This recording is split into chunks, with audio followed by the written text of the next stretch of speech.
Hello, gang. How are you again?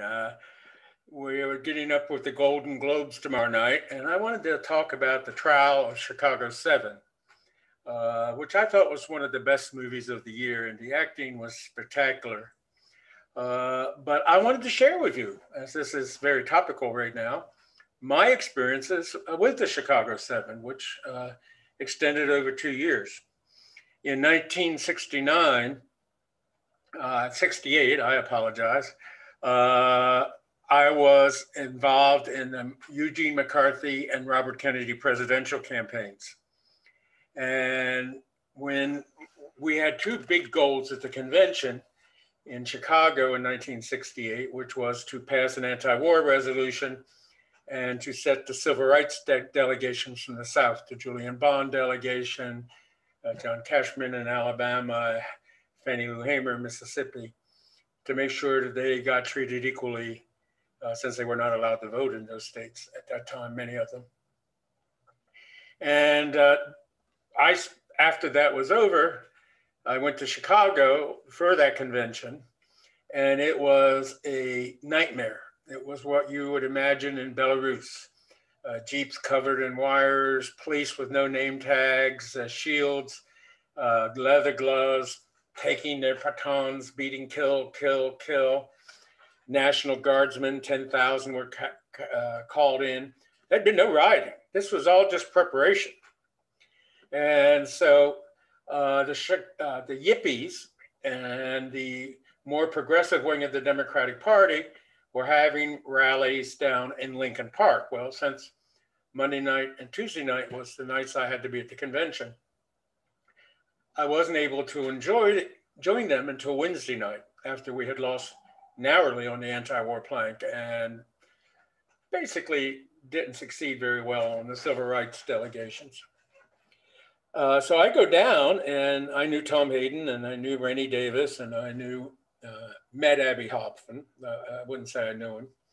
And we decided, or they decided, that they were going to march up to in front of the Hilton Hotel, between the Hilton Hotel and Grant Park, because that's where the headquarters for all of the presidential candidates were.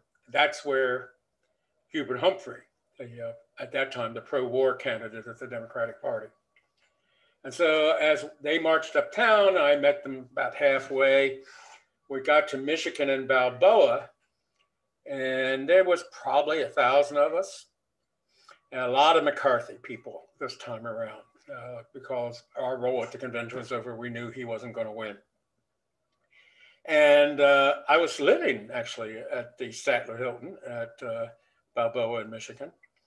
And suddenly we noticed that the police with bayonets and batons and shields and no name tags had created a corral. So there was no exit whatsoever. It wasn't like they were beating us back to one street or going another direction. They left no exit. And then on command, they started taking those kill, kill, kill, and moving like a squeezing wall into this mob of people, beating them mercifully. I got beaten so bad that I was off and on crutches for 3 years and actually had a leg surgery. It was like nothing I've ever seen. I remember looking from where I was beaten and lying on the ground, almost comatose, and all I could see is glasses and people knocked out of their shoes and people just covered in blood. It was a massacre. It was a police riot. And I was taken upstairs to the 16th floor of the hotel, and I remember lying in the hall because they wouldn't let ambulances come in to take us to the hospital.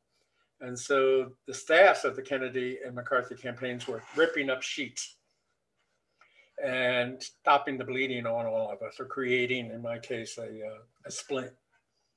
And that